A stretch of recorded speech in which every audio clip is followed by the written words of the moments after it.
यदुवंश को ऋषियों का श्राप। नमस्कार दोस्तों, द्वारका के पास पिंडारक क्षेत्र में अनेक ऋषि मुनि साधु संत निवास कर रहे थे। एक बार कुछ उद्दंड युवा कुमार वहां पहुँचे। उन्हें साधुओं का मजाक उड़ाने, उनके साथ परिहास करने की सूझी। उन्होंने शंभ को स्त्री का वेश पहनाया और ऋषियों के पास ले जाकर पूछा, महाराज, इस गर्भिणी को पुत्र होगा या पुत्री? ऋषि जान गए थे कि वास्तविकता क्या है। भगवान की प्रेरणा से उन्होंने क्रोधित होकर कहा, इसके गर्भ से मूसल उत्पन्न होगा जो तुम्हारे पूरे यदुवंश का नाश करेगा। ऋषियों की बात सुनकर वे बालक बहुत ही डर गए। उन्होंने तुरंत शंभ के पेट पर बंधा कपड़ा खोलकर देखा तो सचमुच उसमें एक लोहे का मूसल निकला। अब वे पछताने लगे और कहने लगे, हम बड़े अभागे हैं, देखो हमने कितना अनर्थ कर डाला। वे सब यदुराज उग्रसेन के पास गए और सारी घटना उन्हें सुनाई। उग्रसेन ने उस मूसल का चूरा चूरा करवा डाला और उस चूरे को तथा लोहे के बचे एक छोटे टुकड़े को समुद्र में फेंकवा दिया। इसके संबंध में उन्होंने भगवान कृष्ण से कोई सलाह नहीं ली, ऐसी ही उनकी प्रेरणा थी। उस टुकड़े को एक मछली निगल गई और चूरा तरंगों के लहरों के साथ बहकर किनारे आ लग गया। वह थोड़े दिनों में एरका नामक बिना गांठ की एक घास के रूप में उग आया। मछली मारने वाले मछुआरों ने समुद्र में दूसरी मछलियों के साथ उस मछली को भी पकड़ लिया। उसके पेट में जो लोहे का टुकड़ा था उसको जरा नाम के व्याध ने अपने बाण की नोक में लगा लिया। इस घास से आपस में लड़कर यादव मर गए और जरा का वह तीर श्री कृष्ण के लिए प्राणघातक सिद्ध हुआ। भगवान सब कुछ जानते थे, वे इस श्राप को उलट भी सकते थे, पर यह सारी घटना उनकी इच्छा एवं प्रेरणा से घटी थी। भगवान जानते थे कि यादव कुमार भविष्य में जनता को सताएंगे, अतः इस प्रकार उनका नाश कर दिया। वह मूसल काल ही तो था।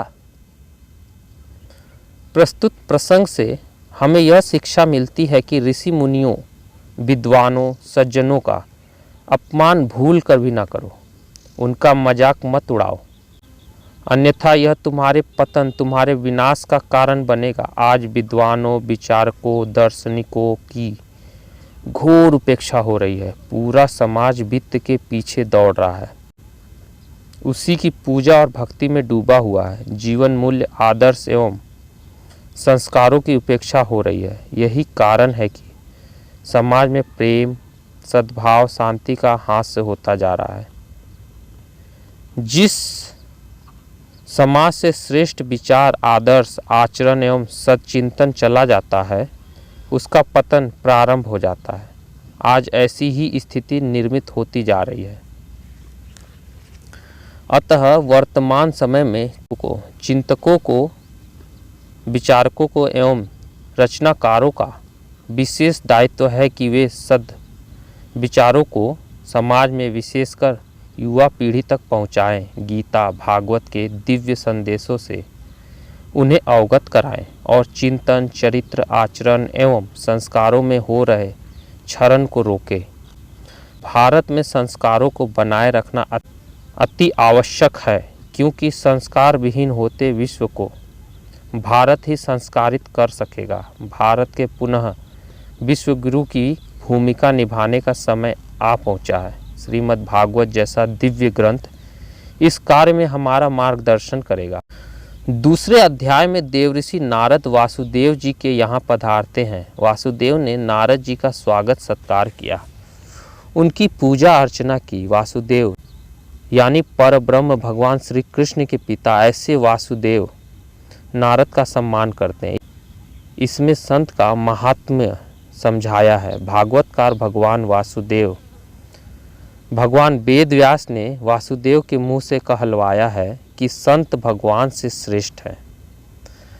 भागवत ने संत की महानता को रेखांकित किया है। संत व्यक्ति एवं समाज के कल्याण के लिए, उनके नैतिक एवं आध्यात्मिक उत्थान के लिए रत रहते हैं, इसलिए वे श्रेष्ठ है, आदरणीय है और वंदनीय है।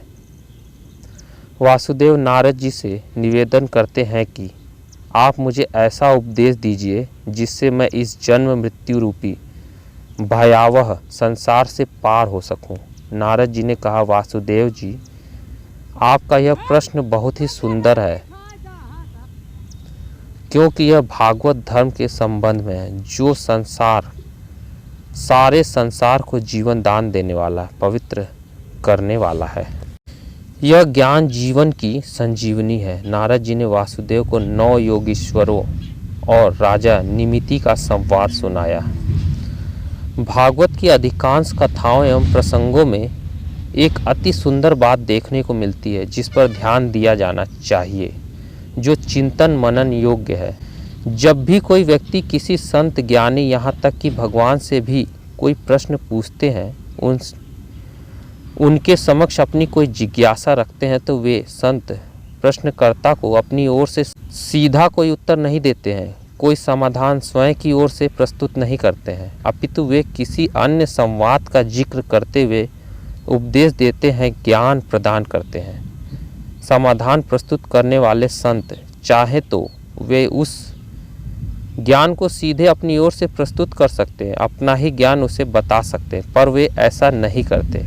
भागवतकार का इसके पीछे बहुत सुंदर महत्व है। एक तो भागवतकार ऐसा करके उस ज्ञान की महानता को बढ़ाना चाहते हैं कि यह ज्ञान साधारण नहीं, अपितु बहुत श्रेष्ठ एवं कल्याणकारी है। इसका उद्गम अति श्रेष्ठ है।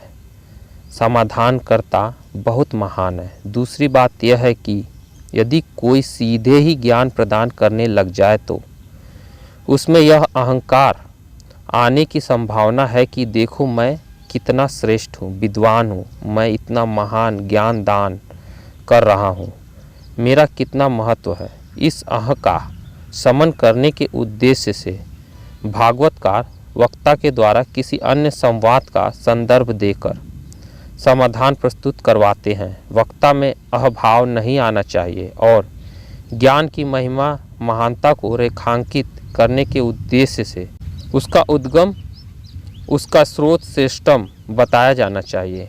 इद न मम का भाव व्यक्त करते हुए ही वक्ता को कथा कहनी चाहिए। अपने ज्ञान का बखान नहीं करना चाहिए। कितनी सुंदर सोच है भागवतकार की। आज के संत विद्वानों वक्ताओं को इससे मार्गदर्शन लेना चाहिए। भागवत एक महान ग्रंथ है जो जीवन के हर क्षेत्र का गहन ज्ञान हमें प्रदान करता है। तो यह थी दोस्तों यदुवंशियों को ऋषियों द्वारा दिए गए श्राप की कथा। उम्मीद है कथा आपको पसंद आई हो तो लाइक और सब्सक्राइब जरूर करें। मिलते हैं अगली कथा में, तब तक के लिए धन्यवाद।